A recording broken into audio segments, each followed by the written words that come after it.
সরাসরি নজর রাখবো আমরা নন্দীগ্রামে, সেখানে উপস্থিত হয়েছেন অভিষেক বন্দ্যোপাধ্যায়। তিনি কি বক্তব্য রাখছেন নজর রাখবো। অত্যন্ত ভালো লেগেছে আমার যে জনপ্রতিনিধিরা এই সেবাশ্রয় সাধারণ মানুষকে যেভাবে স্বাস্থ্য পরিষেবা, আধুনিক ক্যাম্প তৈরি করে বিভিন্ন ফেসিলিটি সহ একদম গ্রামের ভিতরে বা শহর অঞ্চলে ওয়ার্ডের ভিতরে নিয়ে যাচ্ছে, এটা সত্যি আমার কাছে অত্যন্ত গর্বের বিষয়। তার কারণ এটা প্রথমবার আমরা ডায়মন্ড হারবারে চালু করি এবং নন্দীগ্রামে সাধারণ মানুষ যখন ফোন করে আমি তখনই ঠিক করেছিলাম আজকে আমাদের এই ক্যাম্পের শুভ সূচনা হলো। আগামী 15 দিন এই ক্যাম্প চলবে, খালি সরস্বতী পুজোর দিন একদিন বন্ধ থাকবে, 23শে জানুয়ারি। 23শে জানুয়ারি বন্ধ থাকার পর 24 তারিখ আবার চালু হবে, 24 থেকে 30 তারিখ অবধি আবার টানা চলবে। তো টানা 15 দিন এই ক্যাম্প চলবে। 1 নম্বর ব্লকে একটা মডেল ক্যাম্প রয়েছে, 2 নম্বর ব্লকে একটা মডেল ক্যাম্প রয়েছে এবং যে সমস্ত রেফারেল কেসগুলো আসছে সেগুলো কিছু রেফারেল কেস উলুবেড়িয়ায় যাবে, কিছু কলকাতায় যাবে, সেগুলো মনিটর করার জন্য একটা ডেডিকেটেড টিম আমরা করেছি যাতে মানুষের কোনো অসুবিধা না হয়। এবং শহীদ পরিবারের যারা সদস্য ছিল তারা এই ক্যাম্প আজকে উদ্বোধন করেছে, আমি কৃতজ্ঞতা জানাই তাদেরকে। এই মানুষগুলোকে অনেকে ভুলে গেছে, কিন্তু এই মাটির প্রতি তাদের অবদান চির স্মরণীয় হয়ে থাকবে এবং যতদিন নন্দীগ্রামের নাম থাকবে ততদিন তাদের যা অবদান সেটা ইতিহাসের পাতায় স্বর্ণাক্ষরে লেখা থাকবে বলে আমি মনে করি। এখানে কিছু লোক আমার সাথে ইন্ডিভিজুয়ালি, বিশেষ করে যাদের ক্রনিক কেসগুলো রয়েছে, যেগুলো অন্য জায়গায় পাঠানোর মতো রেফারালও কিছু কেস রয়েছে, যেগুলো কিছু কেস ব্যাঙ্গালোরে পাঠাতে হবে, দিল্লিতে পাঠাতে হবে, তামিলনাড়ুতে পাঠাতে হবে, কেরালায় পাঠাতে হবে, আমি সেগুলো আমার লেটার প্যাডে চিঠি করে সেই হাসপাতালের কর্তৃপক্ষের সাথে কথা বলে সেই কেসগুলো রেফার করে তাদের যাওয়া আসা আমার যতটুকু সামর্থ্য রয়েছে, আমি যেমন ডায়মন্ড হারবারেও করেছি আমি এটা নন্দীগ্রামের ক্ষেত্রেও করছি, কোনো ব্যতিক্রম হবে না। এরপর আপনাদের যদি কোনো প্রশ্ন থাকে আপনারা করুন।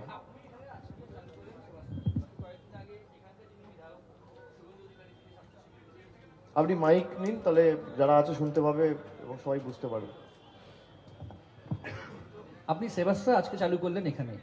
গত কয়েকদিন আগে এখানকার যিনি বিধায়ক শুভেন্দু অধিকারী, তিনি স্বাস্থ্য শিবির করেছেন এবং গত 2-1 দিন ধরে তৃণমূল কংগ্রেস অভিযোগ করেছে যে এখানকার বেশ কিছু পোস্টার, ব্যানার, হোর্ডিং ছিঁড়ে দেওয়া হয়েছে সেবাশ্রয়। সব মিলিয়ে কি বলবেন? না দেখুন, আমি যেটা আপনাদের বললাম যে আমি প্রথমবার অক্টোবরে ফোন পাই, মানুষের অধিকার রয়েছে বলার, আমার একটা হেল্পলাইন নাম্বার রয়েছে, এক ডাকে অভিষেক। সেখানে খালি ডায়মন্ড হারবারের লোকজন নয়, বাংলার যে কোনো প্রান্ত থেকে যে কেউ ফোন করতে পারে, যে কোনো সমস্যার কথা তারা জানাতে পারে। নন্দীগ্রামের মানুষ ফোন করে জানিয়েছিল এবং সেটা খবরে আসতে তখন তিনি নভেম্বর মাসে শুরু করেছিলেন, কিন্তু আমি যেটা শুনেছি 2-3 দিন করে আবার বন্ধ করে দেয়, তারপর আবার যেই নন্দীগ্রামে সেবাশ্রয়ের পোস্টার, ব্যানার দেখতে পায় আবার চালু করে। তো এটাই বোঝা যাচ্ছে যে লোক যদি আলটিমেটলি সেবাশ্রয় মডেলকে এন্ডোর্স করে তাহলে মানুষ অরিজিনালের পক্ষে থাকবে, ডুপ্লিকেটের পক্ষে কেন থাকবে? যারা সেবাশ্রয় চালু করেছে, আমি যেখানে চালু করলাম, আপনারা অনেকে বলতে পারেন যে ভোটের আগে চালু করলো। ভোটের আগে যদি চালু করে বা তৃণমূল এখানে জেতেনি বলে চালু করেছে, তাহলে এরকম 78টা কেন্দ্র রয়েছে যেখানে তৃণমূল হেরেছে। 77টা পেয়েছিল বিজেপি, একটা পেয়েছিল আইএসএফ। তো সেই 78টা কেন্দ্র চালু করা হয়নি, কিন্তু মানুষ যদি আমার কাছে দাবি রাখে, আমি সেই দাবিতে সাড়া দিয়ে আমার যতটুকু সামর্থ্য রয়েছে সেই সামর্থ্য অনুযায়ী কাজ করতে বদ্ধপরিকর। তো যারা এইসব হোর্ডিং, ব্যানার, পোস্টার ছিঁড়ছে, এটা তাদের হতাশার বহিঃপ্রকাশ। তারা জানে যে তাদের রাজনৈতিক মাটি পায়ের তলা থেকে সরে গেছে এবং তারা চায় না 4টে মানুষ বাড়তি উপকৃত হোক বা স্বাস্থ্য পরিষেবা পাক। আমার লোকসভা কেন্দ্রে যদি কোনো বিরোধী দলের প্রতিনিধি কোনো ক্যাম্প করে বা কেন্দ্র সরকারের তরফ থেকে যদি একটা উন্নয়নমূলক প্রকল্প বা প্রজেক্ট আসে, আমি রেড কার্পেট পেতে নিয়ে আসবো। সেখানে তারা ব্যানার ছিঁড়ছে, পোস্টার ছিঁড়ছে, হোর্ডিং ছিঁড়ছে কেন? মানুষকে বঞ্চিত করে রাখা, নিপীড়িত করে রাখা, মানুষ পরিষেবা যাতে না পায়। আপনি এত বড় নেতা হলে, এতদিন ধরে বিজেপি সরকার কেন্দ্রে ক্ষমতায় রয়েছে, আজকে নেই করে 12 বছর, আর আপনি বিজেপিতে গেছেন 2020 সালে। 2020 থেকে 26, 6 বছর, আমি 1 বছর কেটে দিচ্ছি, 5 বছর। 5 বছরে নন্দীগ্রামের জন্য কি এনেছে?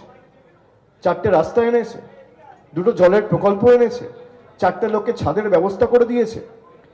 কোনো পরিযায়ী শ্রমিক যদি বাইরে কাজ করতে গিয়ে বিপদের মুখে পড়েছে, তাকে তার সাহায্যটুকু একটা জনপ্রতিনিধি হিসেবে যতটুকু সাহায্য করা উচিত ততটুকু সাহায্যের হাতও বাড়ায়নি। ভীমচন্দ্র বারিক বলে একজন ভদ্রলোকের কথা আপনাদের সকলের মনে থাকবে, যাকে কেরালায় ধাক্কা দিয়ে মেরে ফেলা হয়েছিল। তার ডেড বডিটুকু পর্যন্ত আনার সৎসাহস বা সৌজন্যতা এই বিধানসভার বিধায়ক দেখেননি। এটা আপনার কর্তব্য নয়? তৃণমূলের প্রতিনিধিরা তার বাড়িতে গেছে, তার মৃতদেহকে কেরালা থেকে কলকাতা অবধি নিয়ে এসে নন্দীগ্রামে পৌঁছে দেওয়ার ব্যবস্থা তৃণমূল করেছে। যদিও তৃণমূল নন্দীগ্রামে যেতেনি, কিন্তু মানুষের পাশে দাঁড়ানোর প্রশ্ন যখনই উঠেছে, তৃণমূল ছাড়া মানুষ আর কাউকে পায়ওনি। এটাই পার্থক্য। আজকে এসআইআর এর নাম করে আমার কাছে তথ্য রয়েছে, এই যে 7-8 জন আত্মঘাতী হয়েছে খালি পূর্ব মেদিনীপুর জেলা থেকে।